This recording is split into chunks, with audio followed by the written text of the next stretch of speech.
Dans le but d'accompagner le pouvoir de la transition, des pasteurs des églises dites de réveil du Gabon se sont retrouvés dans la ville d'Oyem le 17 novembre dernier pour le lancement officiel de la caravane de prière et d'évangélisation sous le thème « La lecture prophétique des enjeux majeurs de la transition ». Au travers du message, il est important de dire aux chrétiens que le pentecôtistes et charismatiques de l'évêque ne vont pas rester en marge de ce qui se fait dans notre pays. Nous ne devons pas regarder les plus hautes autorités de notre pays en train de se battre pour notre pays. Nous devons manifester le patriotisme. Nous voulons une église citoyenne, une église engagée. Nous ne devons pas être en marge.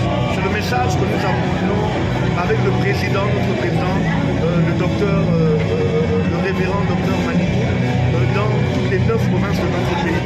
Louange, adoration, ces hommes de Dieu ont décidé de se consacrer à l'intercession en faveur du pays pour son essor vers la félicité. Nous voulons jouer notre rôle. Le rôle de l'Église. La Bible dit les portes de séjour de mort ne peuvent pas prévaloir contre l'Église. Nous croyons que nous avons un rôle prépondérant.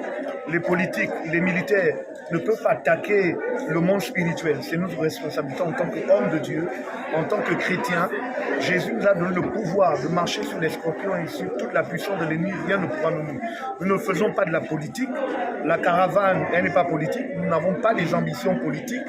Et je crois que tous les intervenants aujourd'hui m'ont si bien dit, nous restons dans le cadre religieux, nous avons une mission. La mission, c'est de faire preuve de pédagogie pour notre communauté, en disant à notre communauté, nous ne devons pas rester en marge.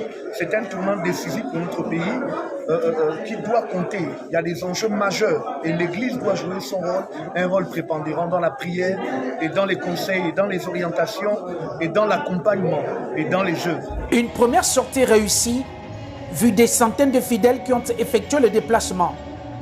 Par cette caravane, les ministres de Dieu espèrent mieux participer à la paix du pays et à l'éveil des consciences des Gabonais. Prochaine étape, la ville du Grand Blanc de Lambaréné.